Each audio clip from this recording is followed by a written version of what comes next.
Hey guys, AuspiciousAussie here, and welcome to the third and final episode of our fantasy booking here for the New Japan Cup. Now, tonight, of course, this first show that we're kicking things off with, is the semi-finals. We're then going to do the final, which will be, night number 9. Then, of course, we're also going to do Dominion. So the big sort of pay-per-view event is going to be in this episode as well. And, of course, we're going to have the New Japan Cup winner taking on Tetsuya Naito for the Intercontinental and the Heavyweight title. And that's going to be a pretty exciting match. Either way, whoever versus Naito is hopefully going to put on a great main event. Anyway, let's get straight into things, start the show. And we actually start off with a 100 rated angle from Tetsuya Naito. And of course, he's, in his tranquilo fashion, he's come out very relaxed with both title belts, and of course the Intercontinental belt being dragged across the floor as he does so. And he gets into the ring, sets down a chair, sits in it, and then of course says he's only now just starting to take note of the New Japan Cup, as we're already into the semi-finals, and he says that he's really not worried who wins it, and he knows that he can beat all 4 competitors that are in the main event. Well, that are vying to be in the main event of Dominion. Yeah, 100's pretty good, but I mean, he is the champion, and arguably, I'm not sure if he is. I'm not sure if he's more popular than Tanahashi, but there's a possibility that he might be, or at least be equal. Anyway, we then get into our first of 3 special matches on the card here tonight, and we get a 68 rating. We have Bushi and Sanada defeating Zack Sabre Jr. and Yoshinobu Kanemaru in 20 minutes 10 seconds when Sanada pinned Zack Sabre Jr. with a rounding body press. And apparently we have Zack and Yoshinobu not working well as a team together. So that's a little bit frustrating. Anyway, doesn't matter too much. Like I said, this is probably one of 3 matches we're definitely not going to be doing again on the series, so that's fine. We then go into a 65 rated match where we have Great Bash Heel defeating Yano and Ishii in 16:44 when Togi Makabe pinned Toru Yano with a flying knee drop. Ishii carrying the match with a 70 in-ring performance. And again, it was a little too short, but that's fine. And our third special match of the night, getting us a 70 rating, where we have Bad Luck Fale, Chase Owens, and Yujiro Takahashi defeating Chaos. So essentially Bullet Club defeating Chaos. And of course Will Ospreay, Robbie Eagles, and Yoshihashi in 9:45 when Bad Luck Fale pinned Robbie with a Bad Luck Fall. And yeah, this was also the Steal the Show match, so it did pretty well. Definitely has stolen the show so far. However, I expect our main event to definitely beat this match rating. Alright, so we go straight into a 78 rating for our first semi-final, where we have Hiroshi Tanahashi defeating Hiroki Goto in 20 minutes 27 seconds by pinfall with a high fly flow. And it's a really good match. But I didn't think it would. I don't think it's going to beat our other semi-final, and that's kind of the reason why I decided to put it second as sort of the semi-main event. Anyway, the main event, I'm kind of expecting maybe an 84 for this rating. I feel like 84 would be a fairly accurate representation. It's not as good as what I predicted, but it still gets us an 80 match rating, which is higher than the last match.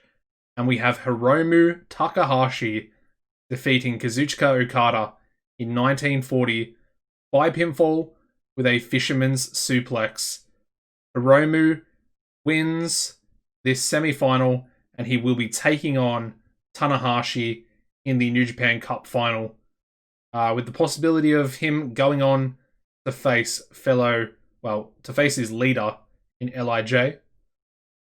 And then we have an angle between the two, which gets a 92. Of course, Takahashi and Tanahashi both doing pretty well going off script. And Tanahashi having a hot catchphrase, definitely helping the angle out a little bit there as well. Yeah, that's going to be our final. Finish the show, we get an 82, which is very decent for our overall show rating, which I'm very happy with. Of course, the two angles we had on the show, the 100 and the 92, really sort of pushing that up a little bit. It's kind of inflated a little bit. All right. So what I'll do is I'll get booking for the last show. Well, the New Japan Cup final. And I'll join you guys back for that in 1 second. Alright, so let's get into the final.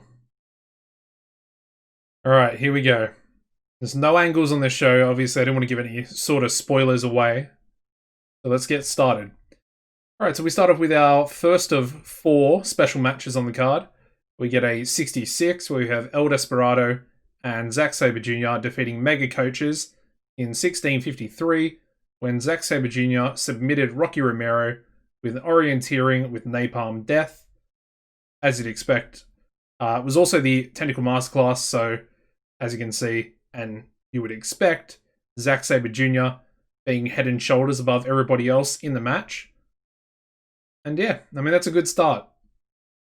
We then go into a 69, where we have Finjuice pulling off an upset, defeating Evil and Sanada in 1931, when Juice Robinson pinned Evil with a pulp friction. And yeah, it's a good match. Good tag team match, yeah. I mean, in theory, this is going to be like a number 1 contenders tag team match. Obviously, that depends on who the winner is going to be. We might not be able to do that. I think Tanahashi is currently one half of the tag team champions. Anyway, the next match is a 6-man tag, which gets a 69.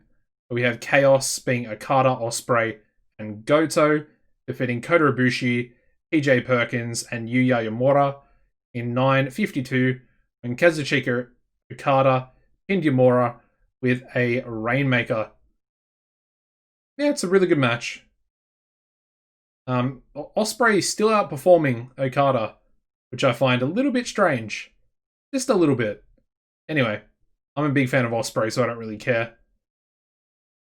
Alright, we then go into our final special match on the card prior to the main event, getting us a 67 here. We have Bullet Club with Kenta, Tangaloa, and Tama Tonga, defeating Chaos with Toru Yano, Tomohiro Ishii, and Yoshihashi in 1843, when Kenta pinned Yano with a Kenta combo into Busaiku knee kick. GTS, go to sleep. Alright. So up next, I think we do have the main event, and here we go.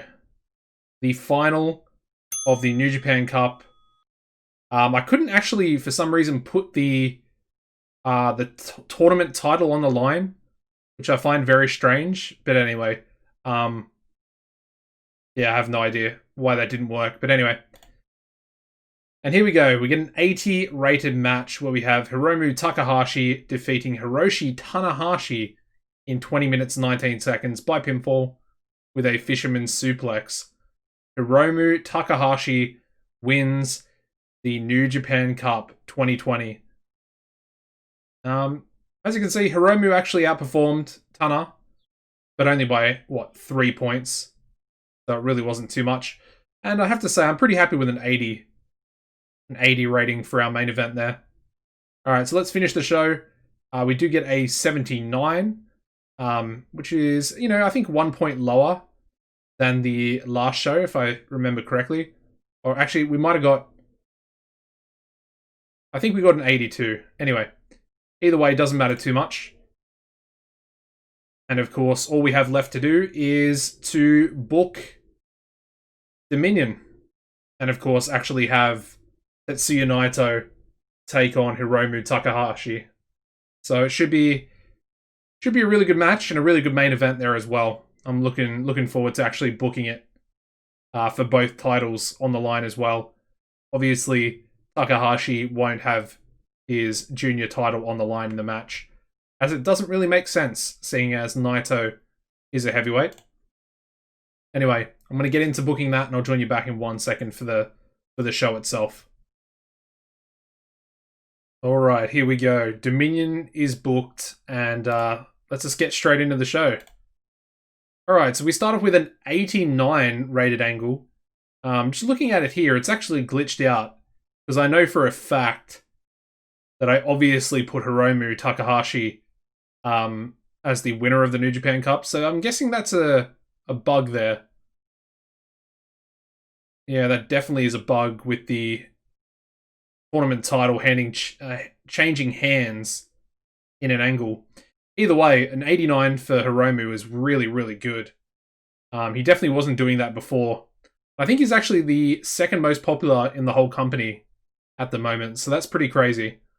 Anyway, moving on to the rest of the show, we start off with an 82 rated technical masterclass where we have Will Ospreay defeating Zack Sabre Jr. in 1933 by pinfall with a Stormbreaker. Really good match. Very happy with our two English lads putting on work there. We then go into a 75 where we have Kenta defeating Tomohiro Ishii in 20 minutes 19 seconds by pinfall with a go to sleep. I guess his other finisher isn't a go to sleep, as he's using it right there. And I didn't change anything, so pretty strange. Anyway, we've got Ishii off his game in this one, but they do actually have pretty good chemistry together. So it definitely lifted the match rating itself.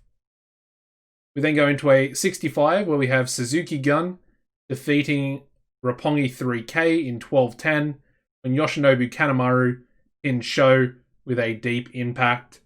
Suzuki Gun win the IWGP Junior Heavyweight Tag Team titles. Yeah, really good match for our junior tag titles, so I'm happy with that. And of course, the new champions being El Desperado and Yoshinobu Kanemaru. Alright, we then go into an 81 rated match where we have Shingo Takagi defeating Evil and Sanada in 1940 when Shingo pinned Evil with a Made in Japan. We have Shingo making defense number 2 of the Never Openweight title.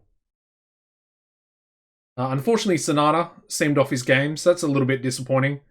The match could have definitely been a little bit better, and it was still an 81, so that was actually higher than a lot of our matches that we put on during the tournament. So that goes to show how good it actually was.